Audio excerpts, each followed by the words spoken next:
Hello,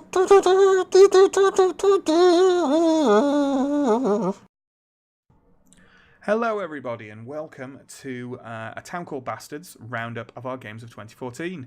This is the Bastard, and Chris Coreline is here as well. Say hello, Hello. Christopher.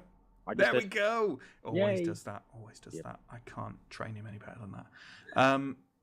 Christopher, would you like to explain how this works to the wonderful, sexy viewers at home?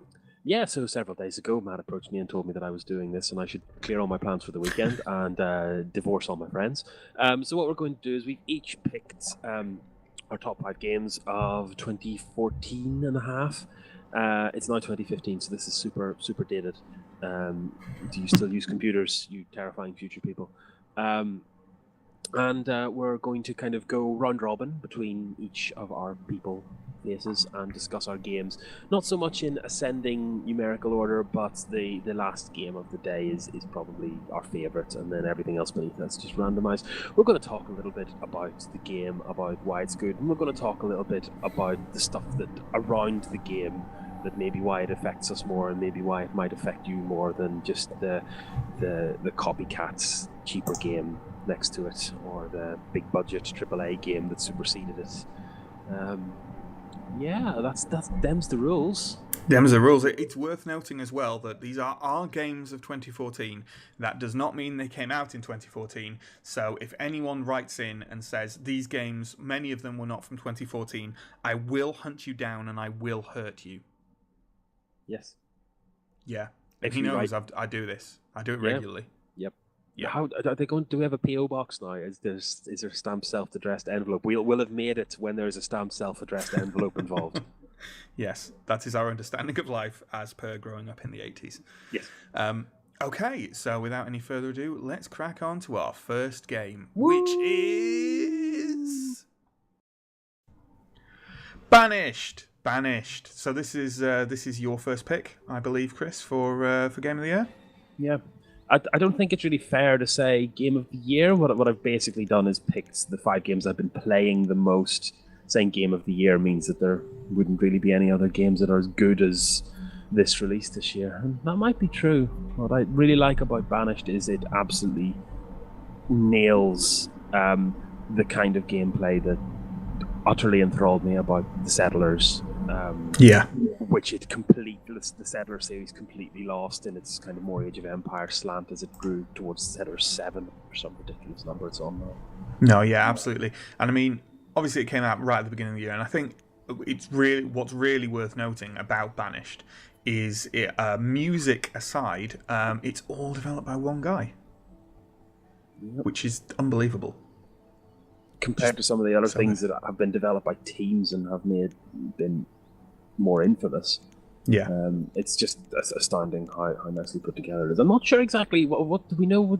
I'm sure it wasn't a from-scratch engine. It must be someone else's engine. It was.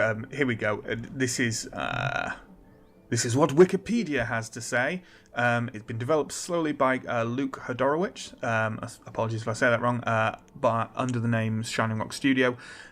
It's coded in C++, and the game engine is custom built for a zombie shooter. Whoa! So it's recycled and repurposed. Yeah. Oh, very good. This is. It's nice to see this sort of thing, and it's nice to see. I imagine the zombie shooter would be terrible, but it looks like this is. This is just so well put together, so nice, so cathartic. It's absolute catharsis. It really is. It's a total relaxation game. It's I bet when I play it, I just put it on and as a de-stress thing, essentially. A lot of people when it came out, especially, made a big deal about how tough they found it. How their villages just crashed and burned very quickly, and I don't know whether I'm just a Banished genius or whether I just did my research, but I didn't find that. Well, you can see that it's one of these things, and we'll talk about this later. It's got some very specific traps. Yeah. In that the game wants you to expand. It wants you to build and build and build, and that's how you trap yourself, because unless you expand very slowly, unless you're methodical, unless you build the community as though it's an actual community, you just bring yourself to ruin very quickly, because the balance breaks. On another game that does this very well, but and another one-person effort is, of course, Dwarf Fortress. Yeah. But where Dwarf Fortress has taken 10 years and is very detailed and is a work of undoubtedly autistic genius, it's still it's still a basically an ASCII game. Yeah. Ultimately, I mean that's essentially what always puts me off Dwarf Fortress. I'm not, obsessed with graphics or anything like that, but I would like to have some. So it never, and it seems so impenetrable. Yeah, absolutely. And I think it's definitely a game on exactly the same scale. It's just in Dwarf Fortress, the balance is so much more fragile. Yeah. And there's so many more components to a functioning community that it's just so easy to make those critical mistakes, to grow too fast and too greedy and too deep. And just with Banished, when you make the mistake, you've made the mistake, and your community falls to bits because suddenly you need 11 trillion exotic dancers and you've only got 3 labourers left, and they have to move all the balloons to the children's party. I don't know. I've not really got to late game yet. Yeah, I've not really played the game. I think I think one of the things that Banished does get right as well is the balance of the number of buildings and resources. Because it would be so easy, I think, and I imagine modders are already doing this as I speak, to overload the game with different building options and different resources and all sorts of stuff like that. But because of the pacing of the game, that would just turn it into this epic bore fest, I think, where you would end up just getting sick of the village you were doing. And I think it's actually to its advantage that the immediate feeling I get when I reach the kind of end of a village, as it were, isn't, oh, I wish there was more stuff so I could expand in a different direction. It's, cool, let's re-roll and start again. Yeah, I disrespectfully disagree with you, you massive bastard. One of the things I'd like more in this game is a little bit more option to basically, I don't know if I can adjective this, but I'm about to. I just verbed adjective, by the way. Is to SimCityize it a bit and give me the ability to breathe a bit of life into the community and make it a bit less a cluster of houses and work buildings and more things, more like even vanity things, or more kind of focus on ways to maintain happiness. One little idea I had the other day was that the happiness, which is very easy in this game to pin at 5 stars all the way through just by being careful and keeping your food supplies high, should be relative. So there should always be people in the community who are unhappy. Yeah. And it should therefore be this. You could make this amazing swinging scale, but like you said, this is a one-person job, and updates are slow. And I had to jump through hoops to get this thing working on my system because, as an IT professional, my home computer is a travesty, and you can tell it's made by one person, but at the same time, it's very hard to imagine, given that other games made by hundreds of people come up with far less love and far less just elegance. Elegance is the word I would use for this. Yeah, it is an elegant game. It is definitely an elegant game. A Town Called Bastard thoroughly recommends Banished. We've currently got a series of this that I carried out a few months ago on the channel. If you want to go check that out, and may get some future content in on it as well from either Chris Coreline or myself. So yeah, or maybe both. Or maybe both. Yeah, how would that work? We discussed it before. Jeez, don't you read the meeting minutes I send you? You never invite me to them. It's because you're the square wheel on this operation. Yeah. Okay. Okay. Moving on. Banner Saga. So good they banned the saga. Okay. So this is my first pick for Pseudo Games of the Year 2014. It was developed by a group called Stoic, a trio of developers who came out of BioWare, and it got quite a bit of heat when it was initially out there, purely I think mainly for the art style, which I mean, if you're just listening to this at work with your headphones in or whatever, and not actually watching the video, the art style is amazing, just unbelievable. If you're watching this, I don't need to tell you that because you can see it. It's very inspired by kind of 1970s fantasy animation. So I guess, I mean, stuff including, the kind of the Ralph Bakshi Lord of the Rings and various other things, and it works so well. It works so well because those kind of films and that kind of era of genre fiction carried with it a lot of bleakness. And the stories always seemed a lot darker and more adult than they tend to be nowadays.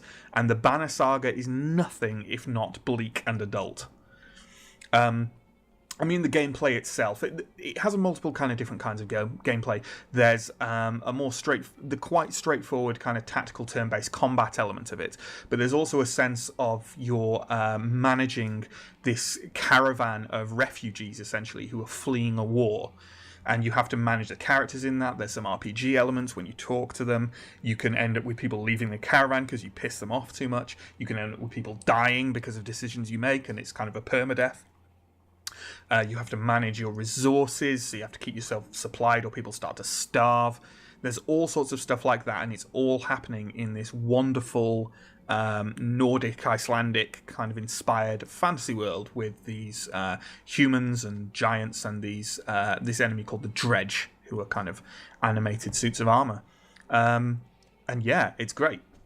It's a very good game. Weren't the Dredge also the enemy from Treasure Planet?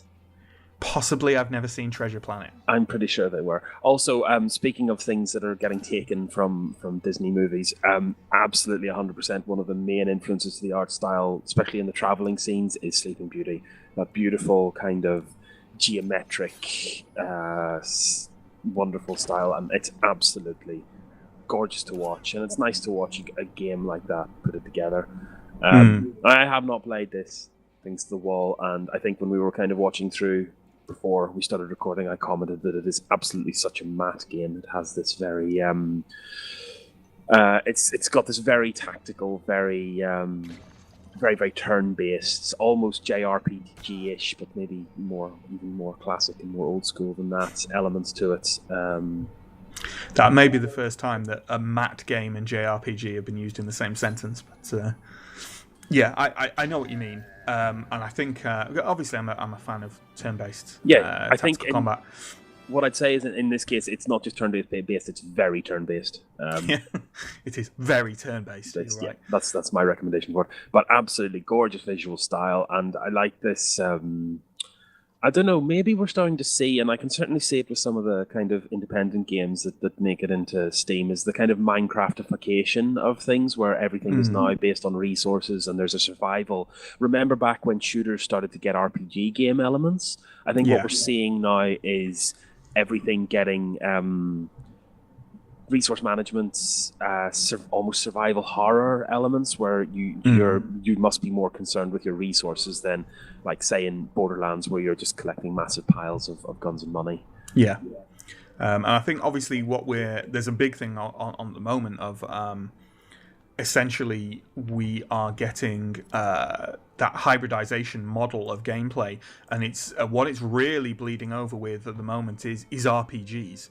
And you're getting these RPG elements, and specifically as well MMORPG elements going into everything. So this is obviously, it's a strategic. There's a strategic element of your management of resources. There's a tactical element of your turn-based gameplay, and then there is also the RPG and the story being told and decisions being told through that. And it's really interesting, especially because I feel we're seeing RPG elements. What I would term RPG elements, so more classic tabletop roleplay elements, being moved aside from the mechanics of traditional RPG video gaming. So inventory management, stats, stuff like that. And those are being pushed to be aside from each other a bit, which I'm a big fan of. I know a lot of people aren't, but there we go. And Banner Saga is one of the games that really showed that for me this year. And it's essentially, it's an indie game. It like Banished, but both indie games, Both look gorgeous. Great stuff. I mean, there's great stuff happening now where we're seeing that middle tier of gaming emerge. Yeah. From Good kind of indie. real retro indie, like really basic stuff, and then AAA, and then you've got stuff like this, which looks great and is well designed, but is still fundamentally indie, and that's fantastic, especially on PC. I totally agree, and another thing, just watching some of the combat here on the video, there's elements, and I think why this is such a mad game is there's little elements that, like, because it's a turn-based, because it's all about range and making space, it's got a very XCOM feel to it as well, and I'm into that. I like that. This. I don't think I'll end up playing this because I have a job and stuff, but I think I'm definitely happy it exists. Are you implying I don't have a job there, Chris? Well, it's not a real job. I don't have a job that means anything, certainly. Yeah, you're dubious to your fans. Yeah, absolutely. Okay, yeah, so Town Called Bastard, thoroughly enjoyed. Banner Saga. Next, Quake Live. You're such a retro wanker, Christopher. This is probably the only game, for the record, this is probably the only game I've put in my recommendations that has been released this year. No, just FYI. You do. No, Banished was released this year. Okay. But you did. Was this released this year? Yep. Well, released for Steam. Okay. Cheating. I see. Yeah. Now, apparently, its original release date was 2010, which again seems somehow unbelievable. These games, like what is Quick Life? Quick Life is just quick, but it's live. These are absolutely I'm sure glad nothing. you're here to tell us these things. Very little has changed about this entire format in decades, in absolute decades. Now, for reference, I play Quake World on Sunday nights with my friends on the Terabyte gaming server, plug. And that game is now 20 years old, and it's still as valid and as it requires exactly the same set of skills, with one or two exceptions, exactly the same suite of weapons, exactly the same mechanics as this game, and that's absolutely fine, because what you have here isn't so much a game as it is a sport. Yeah. And that's what makes it so fun. And yeah, I would like to get your feedback on that. I've got some more stuff I want to say, but I want to hear your opinions on the game first. Yeah, I mean, it's really interesting watching this kind of thing nowadays, purely because it's so different to how shooters operate now. Yeah. The main thing it's frantic. It's so fast, so unbelievably fast, compared to more kind of more modern shooters, whether online or not. And the kind of the verticality of it, there's so much jumping, and obviously, like, you got your jump pads and rocket jumping and shit like that, and you falling into chasms. But yeah, it's so fast, and it's just, I mean, it's just Twitch. Like, there's nothing else. It is just hardcore, constant Twitch play. I think yes, and I mean the problem with that is it puts a lot of people off, and I want to say that I'm no Twitch master by any stretch of the imagination. The thing is, like, despite it's one of these games that's easy to learn and difficult to master is the cliche, but that's super true in that it's very easy to become moderately effective.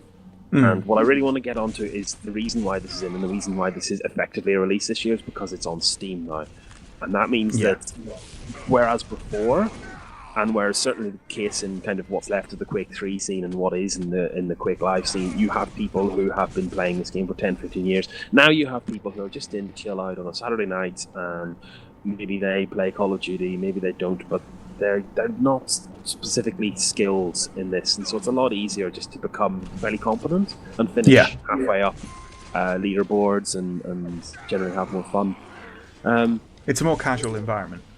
Absolutely, and it's taken some flack from that because the current state of the game, you choose your weapons before you start, and you get those weapons immediately in your hands. You can obviously change weapons by finding them on the map, but that's something new for this particular iteration. That's got a lot of flack from the older players, but I think it's absolutely good because it is frantic. It must be immediate, and having that 5 or 6 seconds of downtime at the beginning where you have a shotgun and no chance and getting rid of that from the game, because there's no mechanical reason for that to be there. You want to get it back to the elements of skill need to be immediate as soon as possible, and that's what that new little mechanic does. And I think it works. The whole thing works, and yes, maybe the graphics aren't great, but they don't need to be. No. And it's a game about mechanics. And a game this fast, obviously, the mechanics, the graphics not being that good is generally an advantage for the player. Yeah, because obviously, for anyone who doesn't play like online Twitch games like this, essentially, the faster your graphics are, the better your graphics are, the slower the game tends to run. Which obviously, in a game based almost purely on hand-eye coordination, Twitch skills like this is, can be a killer. Yeah, and like to point out, one of the reasons I'm so terrible in this game at the minute is because while recording this, I was down at a sluggish 24 frames per second, down from the normal 60, and you can really tell the difference. Like normally, it's quite hard in maybe games like, even big games like Call of Duty, to tell the difference between like 40 and 20 frames per second, because they're both still breaking the illusion of motion barrier. But you can really feel it here. It's a real killer, and that's why I was doing so bad, and it has nothing to do with the fact that I'm not very good at Twitch. Yeah, good excuse making there for the viewers, Chris. Okay, well that's Quake Live, I suppose, isn't it? Yeah. It certainly is. Next. And here we go with my next choice. This is Little Inferno. What do you think of Little Inferno, Chris? My name is Chris Coreline, and I have no idea what's going on here. That's fairly understandable. Little Inferno is, as you might detect, a smaller indie game. It was released. It definitely isn't a 2014 game. No, it was released in 2012. 2012, with a couple of 2013 releases on other platforms, including kind of mobile, which, as I can imagine, obviously this being really good on a touchscreen. That is not how I played it, but I can imagine that being really good. Essentially, what you're looking at is the majority of the game. The conceit of the game is you're in some kind of environmentally blasted near future, or near past, or something, I don't know. And you kind of this corporation called Tomorrow Corporation kind of doesn't rule the world, but it's like this big corporation. Incidentally, also the name of the developer. And you have this device called the Little Inferno fireplace. And as entertainment, you buy things and then burn them in the fireplace. Do you get the subtext yet? And basically, the game is a series of unlocking combos of burning things in combination with another. And when you burn things in combination with another, you unlock further combos, and you get more money and more stuff to spend and more different things you can buy. There's lots and lots of things to buy and burn in the game, and lots of them have lots of different effects. So you get kind of corn on the cob that you can burn, and it explodes into different bits of corn on the cob. You get like a gravity boy thing who sucks and everything. It's quite fun. It's very, very light. I would never say this is anything but a very light little puzzle game. It's not narratively light. Holy crap. It is not narratively light, no, and that's the big secret of Little Inferno. So there's all this stuff, and you burn things together, and obviously it's this rather obvious comment on environmentalism and capitalism and consumerism. You buy lots of things to make more, and burn them to make more money, to burn them to make more money, to burn them, However, through the game, you get letters. You get letters from various people, including your next-door neighbour. And there's this whole theme in the game of all the way through, you're just sat in front of your fireplace, never talking to people. And you don't really communicate with other people, you just burn things and occasionally kind of have basic interactions with them through the letters. And all the way through, the letters make comment on how people aren't really communicating with each other.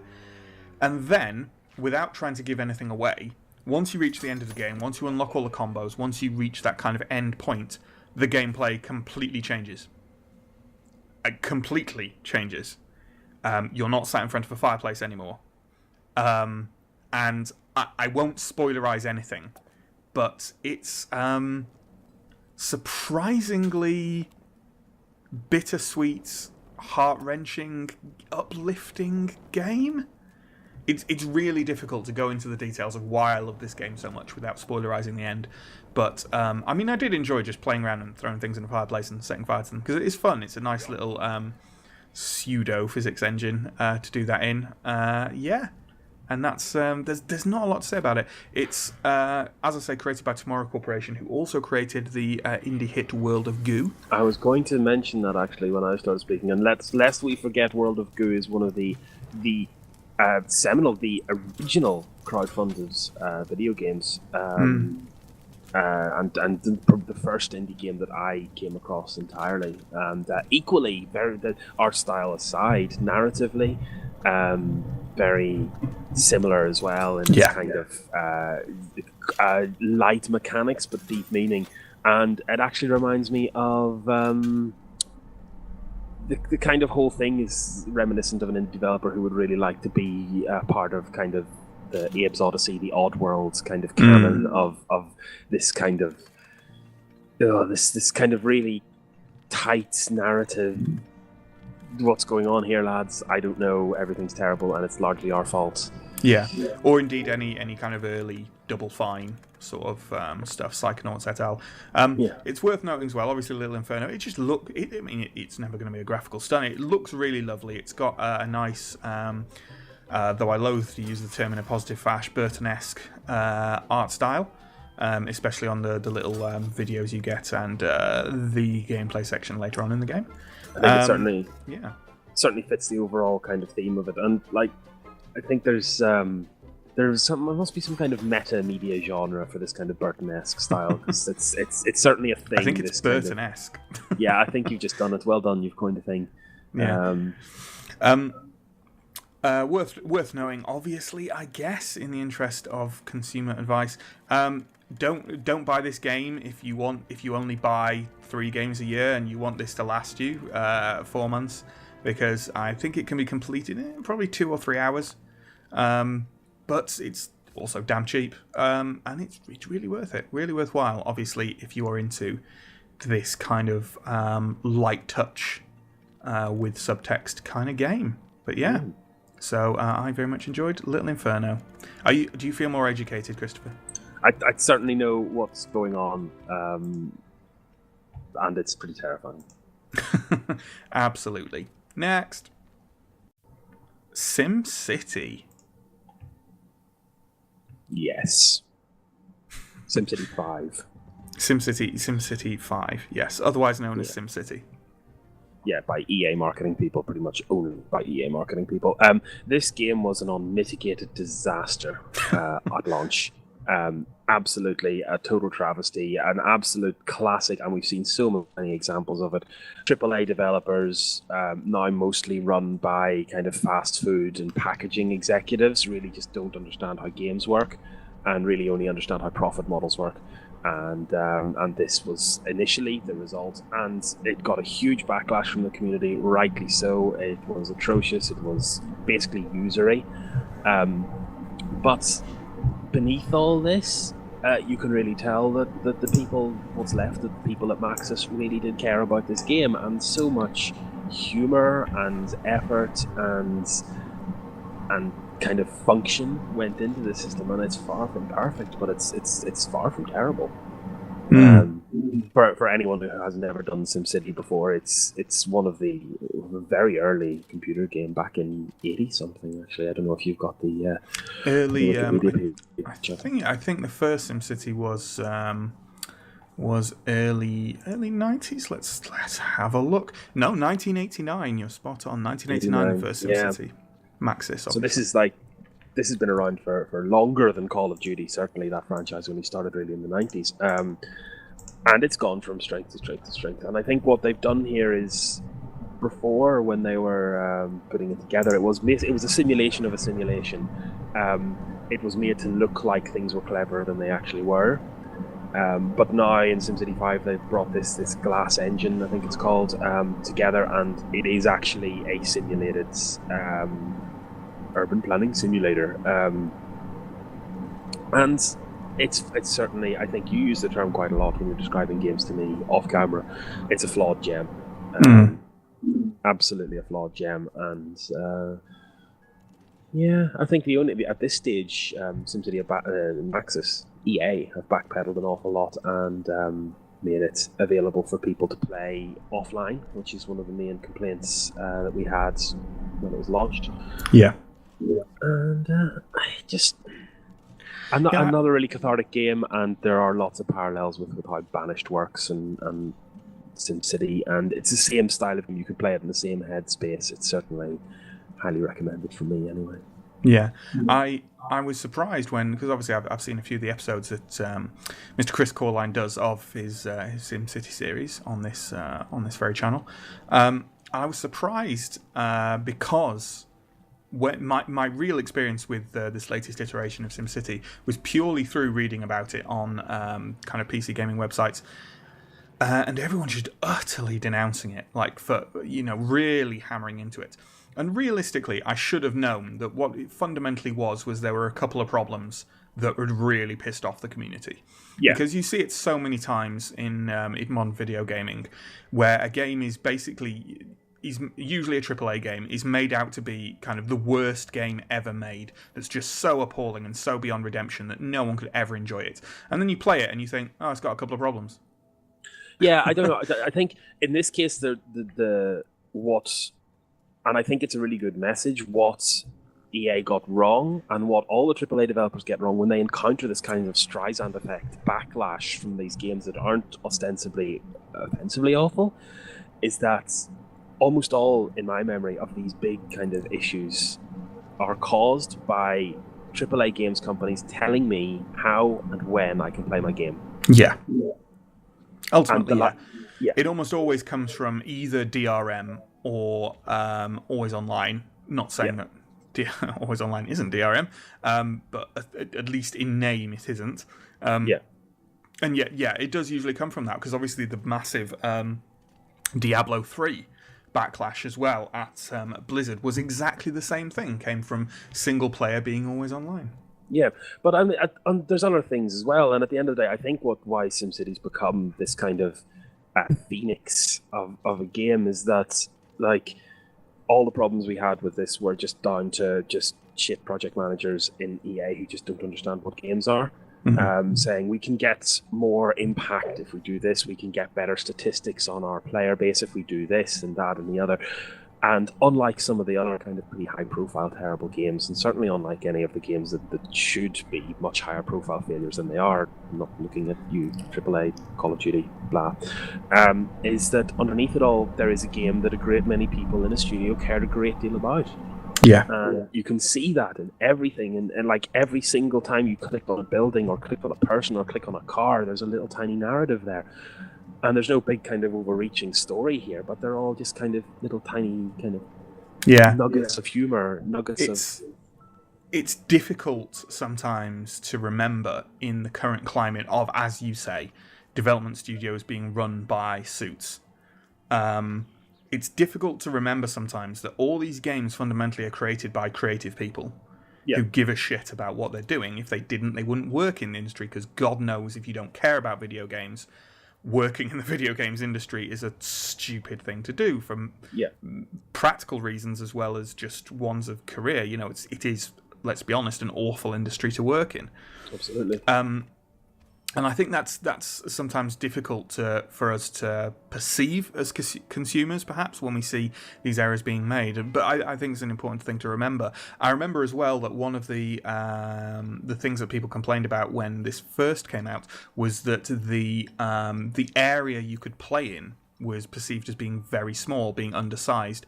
And I believe, correct me if I'm wrong, they corrected that by not by increasing the size of the areas, but just by giving you many different areas to build cities in. Yeah, it's worthwhile. I mean, architecturally, from game architectural perspective, the size is small because there's a lot of work that needs to be done in there. It is now a simulation. It's not a simulation. It is... everything is happening here. Everything is object structured. Everything is passing values from one area to another. And like, if your traffic is bad, people won't get to work and your businesses will start to close. Everything is interlinked in that dense way. And I can forgive them having a small area when they're doing so much simulation work. Yes, it certainly isn't perfect. And oh my God, I would love to see expansions to this, whereby introducing new content, they could tidy up their systems. Maybe we'll see that, maybe we won't. But like you often say, it certainly is a flawed gem, but there's a lot of gem here. Yeah.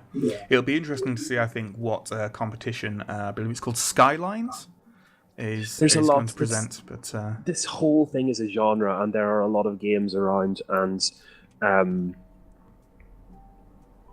and honestly, I can't really speak for a lot of them. I think SimCity 2000 was the very first game I ever owned.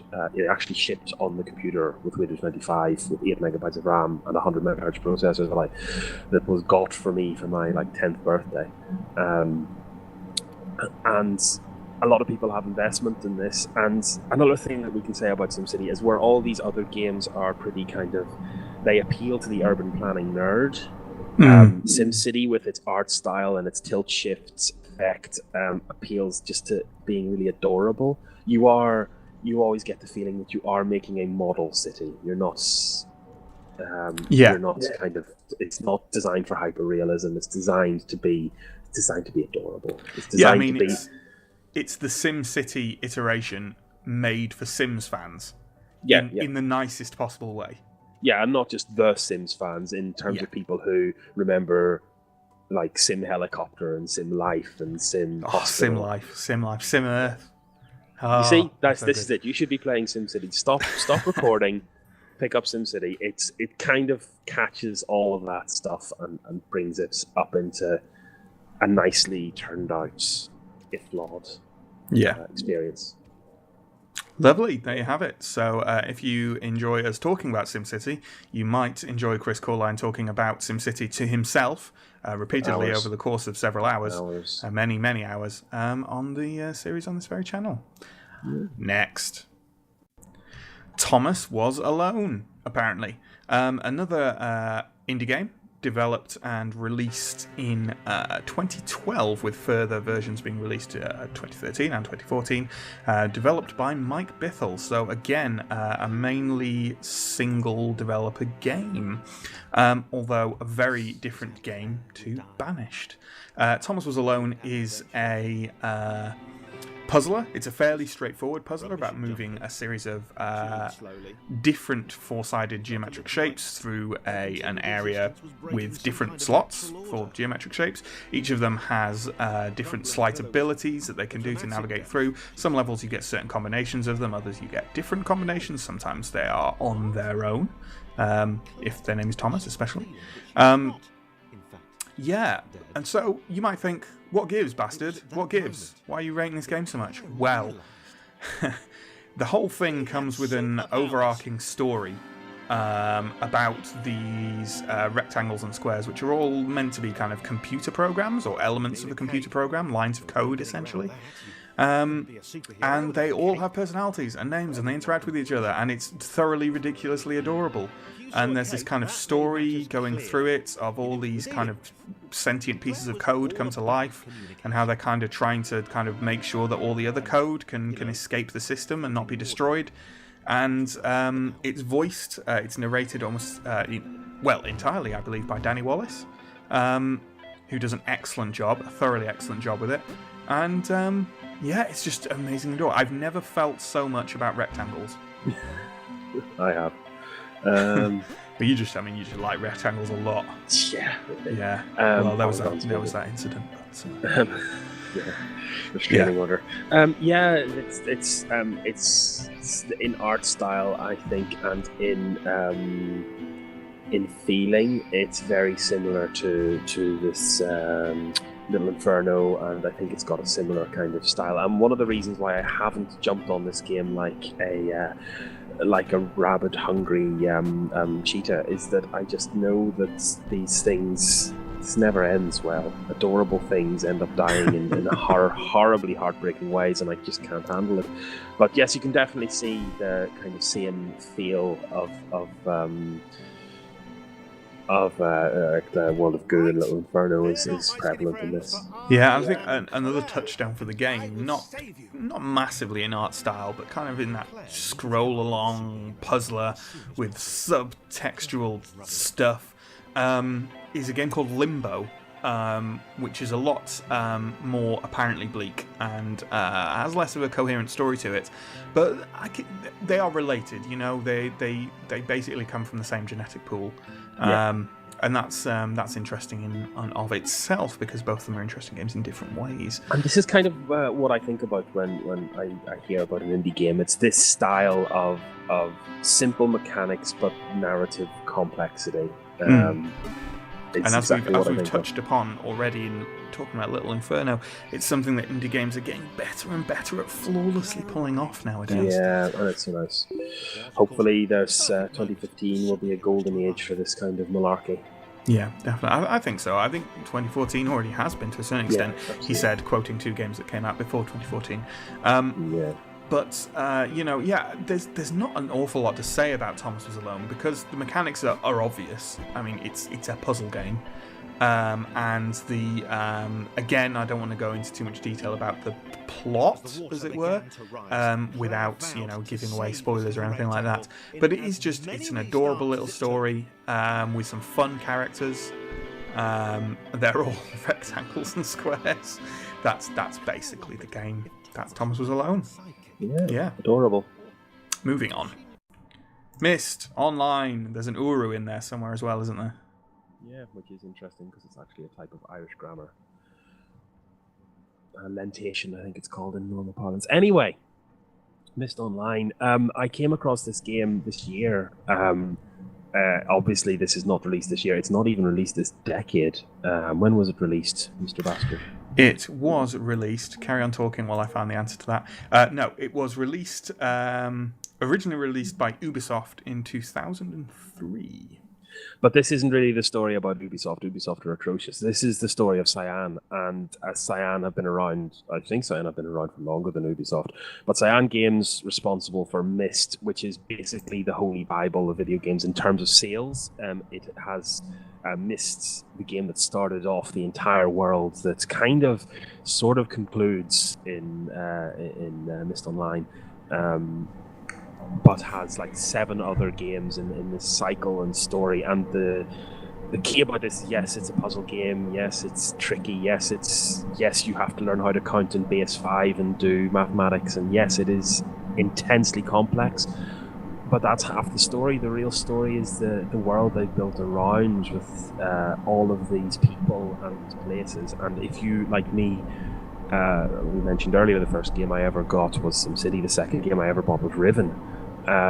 If you spent years of your life just completely engrossed in this, at the time, incredibly beautiful world, you will have an interest in this game, because you will have an interest in the fate of the people involved. Even now, the timelines are a little bit weird, but in Myst Online is set more or less in the present day, and the people involved in Myst and Riven, those games are set in the 1900s, and they're now long dead, but you still care about the legacy of the subterranean people of Dani and all the other elements that make up these, and bits of that just reference and cross-reference and very slowly unravel throughout.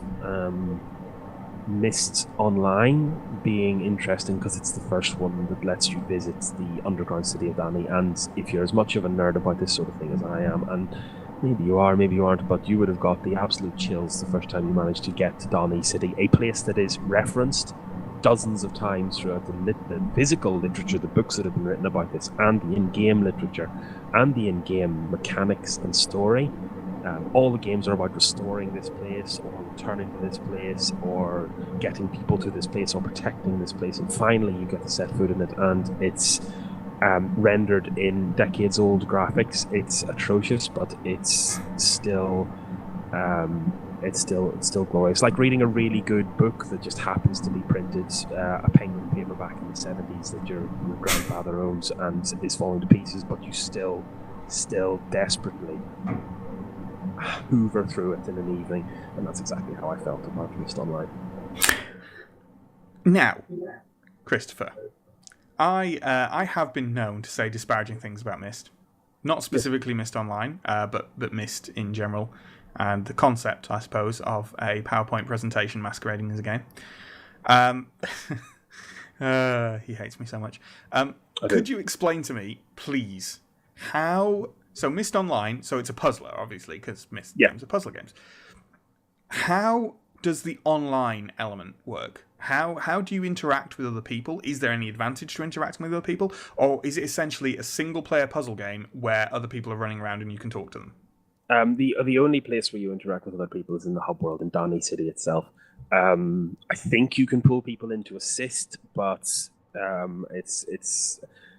I've come to this game late. I came to this game this year, and I came to this game after watching some live streams. Just for lack of anything better to do, I fell across this corner of the internet from the Myst Festival, Mysterium, held at Cyan's headquarters. And I watched it because I'm interested in their new game launching this year, 2015, Abduction. Not abduction. No, Abduction, not abduction. Which is a completely new game world and a completely new universe, and I'm a little bit disappointed, but I'm still going to buy it because it looks lovely, and I do feel when I'm in the arms of these designers like I am kind of speaking to a family friend. But back to your initial question, like how this operates online, you come to this game now and it's free and you can go and download it with difficulty, and you can play it with difficulty. You'll maybe in the core, there's one server left, and in this server you might get 2 or 3 people online, and that server will not be up for long. Their method of funding this is based on donations, and those donations go directly into the running costs of the server. Now initially they had set up this kind of 5-tier system where if the total pool of donations reached a certain threshold, they pull developers off their current projects and they devote them to expanding and building the game, because the game, like most MMOs, is not finished. There's a lot of space for new content. There's a lot of worlds that are still to explore. The main plot's very interesting, but it's not the only thing going on, and there's just... And you're not going to see that. Like currently, the funding level never reaches the 5th tier. The funding level is on the 2nd tier, where they're eating into their savings to keep the server running.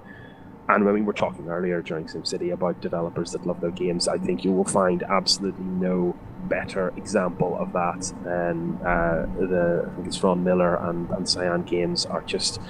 have been around for so long and have put so much love into everything they do. I think you would be foolish not to go and download this game and just try and, especially if you've played any of these games before, and just go for a bit of a walk.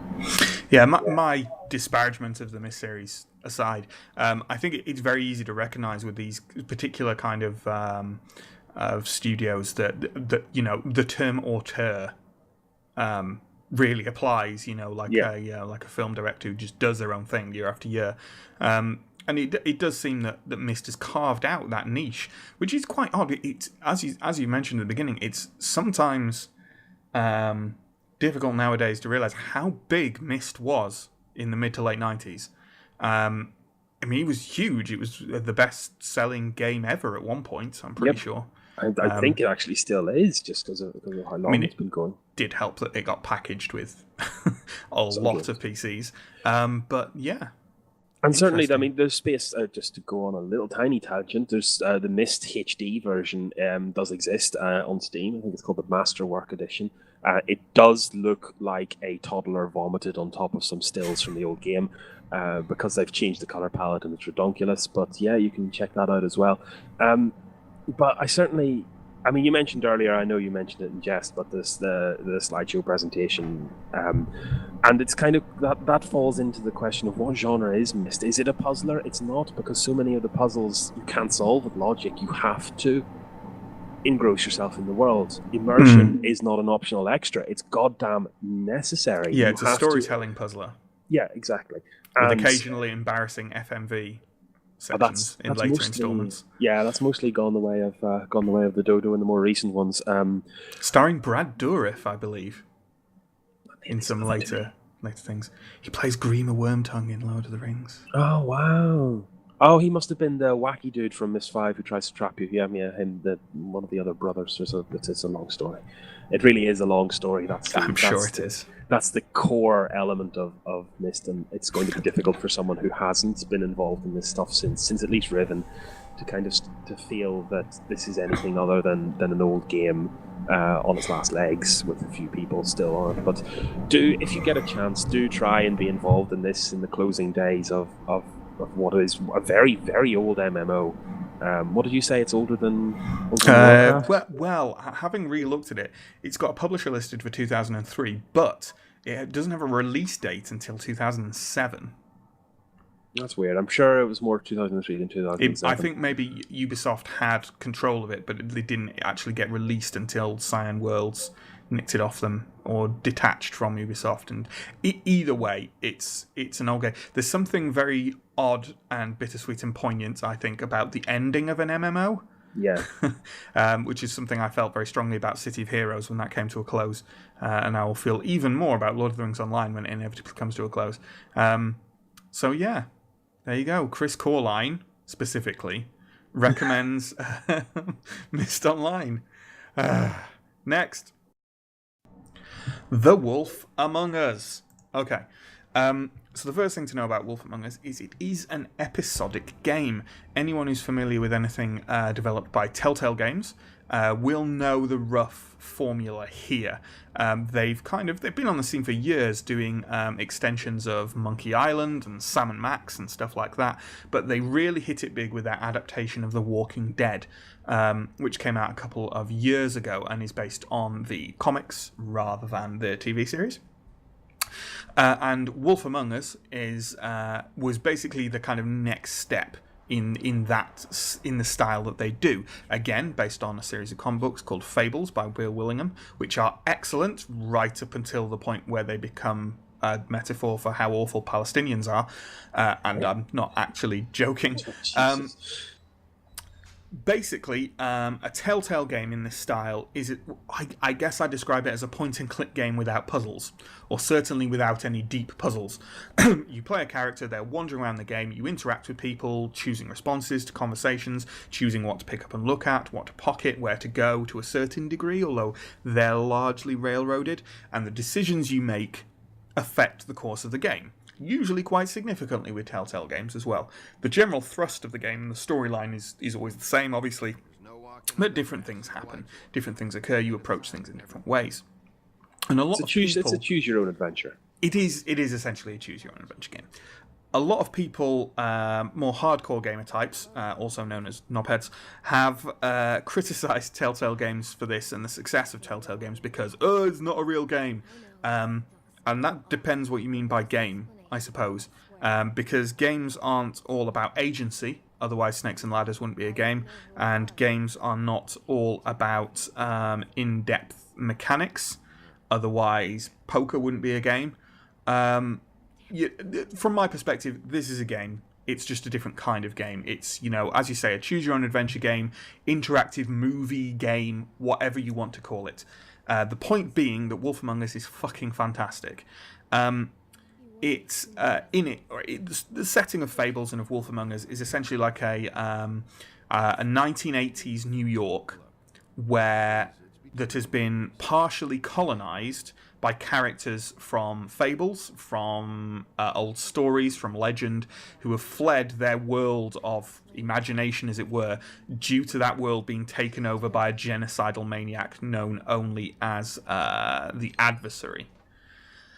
And essentially they're inhabiting undercover in our world, like no one knows they're there, is the idea. And then they have to police themselves. They have a kind of almost like a caste or class system, whereby those of them who don't appear human have to be able to afford glamours to appear human, and it's pretty prohibitive, and otherwise they get sent upstate to live on a place called the Farm, which is away from humans. So it's really interesting. It's got this really rich world behind it, partially, of course, because it's based on a long-running series of comics, but also because Telltale Games have really understood that setting, and they've really grasped how to push the atmosphere on you. Because there are elements of it that are really dark, and there are elements of it that are really lighthearted, and they all run alongside each other without seeming out of key. Oddly, the world that they've portrayed it reminds me, this kind of supernatural creatures living among us without our knowledge, reminds me to a certain degree of the old tabletop role-play World of Darkness stuff, and therefore, following on from that, atmospherically, it feels quite similar to Vampire the Masquerade Bloodlines, which is one of the greatest games, the greatest broken games ever made, certainly. And that's about it. Wolf Among Us, Telltale game, this. Yeah, clicking it's around, certainly being a person. yeah, it's certainly you can well, I don't suppose these guys were chosen to do the Borderlands Tales from the Borderlands thing because of the cell shading style, but it just oozes. Yeah. And it oozes comics as well, and Borderlands oozes comic, and it's kind of not Yeah, as in comic absolutely. haha, but comic as in neck-bearded nerds complaining about stuff. Yeah. For anyone who doesn't know, incidentally, that's a reference to the one of the latest Telltale game series is called Tales from the Borderlands and is set in the Borderlands, but in this kind of style. And obviously, that's quite similar to the Borderlands graphic style. They've also recently started a Game of Thrones one, which is based on the TV series rather than the books, which is a bit of an about face for them. I haven't played that yet, although I do own it, but I only have only the first episode has been released. Yeah, this is very reminiscent. I think this style of adventure games. I think actually Mr. Yahtzee Crawshaw does a lot about this kind of style of adventure games. Kind of died a death after Monkey Island, after Grim Fandango, after all these kind of stalwart classics kind of had their day, and everyone got distracted by getting the most polygons. And now I think that everyone's growing up. We're taking this step back towards these kind of, I'd rather have a story in my game, because I can play 60 games that allow me to shoot various ethnic minorities until the cows come home. But I can't get told a good story. And I think that's what Telltale are really cornering at the minute, and this game certainly reeks of it. Yeah, I mean, the characterization and how they pin together the narrative is really good. I tell you what it feels like. It feels like sitting down with a really good box set. A really good TV series box set is what it feels like. Only, obviously, less passive because you interact with it. Yeah, I mean, it's really, it's a lot of fun, and it just has... I mean, for people like me who've read the Fables comics anyway, it's really faithful to them. It's got a lot in key with them with the mood and how the characters play out and stuff like that. And for people who haven't as well, I think it's quite obviously they're recognisable characters because they're fairy tale characters. Like you play Big B Wolf, DUC, and Snow White is in it, and there's a flying monkey and Bluebeard and Ichabod Crane, and all these characters are in it, and of course they're instantly recognisable, albeit kind of new 20th century versions of them. So I think there's a lot of touchdowns for people as well, and particularly if anyone out there has played Walking Dead, which they should have done, and enjoyed that, I would thoroughly recommend Wolf Among Us, even if you are put off by not recognizing the source material or not liking the source material even, because Wolf Among Us is better than Walking Dead, and there's my controversial opinion for the day. Okay. Temporarily, Wolf Among Us was Telltale's first or second? First or second of their recent ones. Telltale did Sam and Max, didn't they? And that's really the first... Monkey Island, Sam and Max. That was really kind of the beginning of episodic games in their kind of recent side of things. And so what's the kind of timescale? This is Wolf Among Us is prior to Walking Dead, or Wolf Among Us is after Walking Dead, and it shows because they've done things like any kind of combat that's in it is done a lot more streamlined, and they've kind of pared everything back to the purity of what they do. So Wolf Among Us follows the first season of Walking Dead, but predates the second season of Walking Dead, which we're now about halfway through, I think. And it definitely predates Tales from the Borderlands and Game of Thrones. I believe Wolf Among Us started halfway through 2013 and ended halfway through 2014. So it came out over the course of a year or so. Yeah. So there we go. Wolf Among Us. Get it. Next. Skyrim. I suppose... in as much as we are pinning actual Game of the Year titles on this, the last ones are kind of the highest, maybe, but don't quote us on that. And Chris Coreline's essentially I kind of pick of the year, Skyrim. This has definitely eaten vast sums of my precious time over the last 5 or 6 weeks so far. Doing my first playthrough, picked it up on the Steam sale for like €3. Euro is the kind of currency they use in the rest of the world, just FYI, all you English viewers. and it's just completely eaten me. And it's just wonderful. And maybe if Banner Saga really has that kind of tactical kind of Baldur's Gate edge, this game has Neverwinter Nights up the jacuzzi. And I think, certainly from my perspective, it's got a beautiful story. It has hundreds of beautiful stories, actually, because the central plot is actually short and not as interesting or enjoyable as some of the subplots. Also, dated as it is, it's beautiful, really, really beautiful. Wonderful to, not so much in graphical fidelity, but just in just scale and wonder and scope. This game really has is just gorgeous. Yeah. This is one of the few games on our list where we have both played a hell of a lot of it. I believe it's about 20 years old now. Yeah, it's an odd one, Skyrim. I would, while it's probably the game I've played the most that I like the least. I wouldn't ever complain that I didn't like Skyrim, because that would just blatantly be untrue. But I think it's got a hell of a lot of problems. And I think that there's other games that kind of do what it does a bit better. And I think, especially on PC, one of the things, it's incredibly poorly optimized for PC. And I know you moderately disagree with this because you quite liked it, but the UI in particular is just terrible. I'd say the UI is certainly flawed, but I don't. It's another game where I don't think it's about mechanics. If I've been sucked into this game, it's because I've been sucked into it because of the story. And maybe the game that could have been in this space but wasn't would have been Dragon Age. And Dragon Age, I tried my best, but the story just struck me as the most generic, really unengaging. I just didn't catch it, and I caught Skyrim. I caught Skyrim basically all the way, and I'm totally invested now in these characters and these races and this big churning political wheel that's turning, and this big epic story of fate and past and future that's occurring, and you're in the middle of it. And as in a good role-playing game, and it is a good role-playing game, the trick is to make the world rotate without the player being an agent in it. And I get the feeling that that's happening. The world is rotating regardless of my agency in it, and I'm a key player, but if I was to stop playing, the world would keep going. It's really interesting to hear that, and I think it's an opinion that a lot of people have.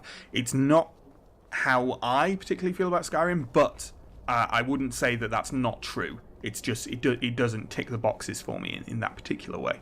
I think what Skyrim ultimately does is the biggest advantage of Skyrim is the world. It's got this it's the exploration. It's got this massive explorable world, and that's fantastic. And I think it does that really well, more than anything else. I say that it's poorly optimized for PC, but obviously that is very easily fixable. I myself have modded the hell out of Skyrim, and it looks a lot nicer. The UI works a lot better, etc., etc., etc. I think Skyrim is an easy target in some ways for cynics like me, because it's a AAA role-playing game, and those are quite few and far between. And it does this kind of open-world role-playing in quite an obvious fashion. But at the same time, it is so big and so detailed. And it's Skyrim, isn't it? It's difficult to kind of. It's an Elder Scrolls game. They are what they are, and the specific thing they do, no one else does it as well as them. Yeah, and one thing, obviously a game I've played an absolute huge amount of, which isn't mentioned this year because I haven't really played it this year, is of course EVE Online, which is absolutely useless because I basically haven't touched it in a year. But one thing that I see in a similarity between this game and EVE is the fact that almost everything in the world you can have a hand on. Almost all the objects in the game that you can pick up, you can craft. You have a full access to the crafting mechanisms for almost Honestly, the only thing you can't craft is spells, and that's, I don't think, maybe there are in later in the game and I haven't got there yet, but everything else can be built. You want to make a sword, you want to make a bread roll. The world is big, but it's also incredibly deep in that you have that amount of control over it. I believe, actually, just to clarify, there is no spell crafting in this game, which was something that was actually quite controversial for gaming at the time, purely because the previous games had allowed. I know you could do that in Oblivion, and I think people had wanted to do it in this, but it's not something I particularly missed, I have to say. And if anything could definitely be said about Skyrim, it's that Skyrim is a lot better than Oblivion. Yeah, and I should point out that I have not played Oblivion or any of the previous Elder Scrolls games. This has been my first expansion into it. I mean, the last game like this I played was Neverwinter Nights, which was a buggy mess on the PC also. And yeah, I've just absolutely sunk days and days and days of my life into this, and I will sink many more in before I'm finished with it. It is, for all my criticisms, it's an absolute time stealer, definitely. It's I've got a couple of 100 hours logged in it, certainly. So, it's I can say what I want, but it's definitely doing a lot of things right. Definitely doing a lot of things right. Yeah. Anything else to say on Skyrim, your pseudo game of the year, Christopher? Also, what for this much fun and for the cost of €2, it was just a ridiculous value proposition. And I think in XKCD, Randall Moreau made a point a long time ago where if you play every game 5 years off when everyone else plays it, you just save so much money. And, you really do. Every moment where I encounter a bug and in this game, or something that's annoying, or sort of poor AI pathing, or a dragon just randomly falling out of the sky dead, even though I was in a shop talking about potions, do you know what? Every time that happens, I just go, I paid less money for this than I would have done for a cheeseburger and some chips. Yeah, and not even a good cheeseburger and chips. Not even a good cheeseburger. Well, McDonald's cheeseburgers are pretty good. I stand on some controversy for you there. I just don't know you anymore. Okay, yeah, so that's Skyrim. And finally, Endless Legend. So, yeah, this is probably my game of the year. And to put it in context, I only got this game about a week ago. And I was thinking about this cast feature we were doing, and about 4 hours in, I was like, this is my favourite game this year. It's amazing. It's just unbelievable. It's so good. Endless Legend is a 4X strategy game, turn-based, all that kind of works. From Amplitude Studios, who made Endless Space. It's set in the same universe as that, but a kind of pseudo-fantasy setting with sci-fi elements rather than out there in space. And it doesn't do anything wonderfully new with the genre, but it takes elements from all kind of disparate parts of the genre and fuses them together in a really refreshing and interesting way. Just a few things to throw out there. The way you grow your cities. So you plant your city in one place, and as it grows over time, you select new tiles for it to move to and expand, new areas to exploit. The map is laid out in particular zones, and you can only have one city in a zone, which makes city placement really important. But the fact that you can expand that city means that you're not fucked if you make bad choices near the beginning. It's full of minor factions, which is sort of similar to city-states, say, in Civ, but they have to be pacified before you can fully interact with them, which means doing quests for them or just beating the hell out of them. And once they're pacified, you can regrow further villages from them. You can assimilate them into your empire to get certain bonuses and to start using them as units.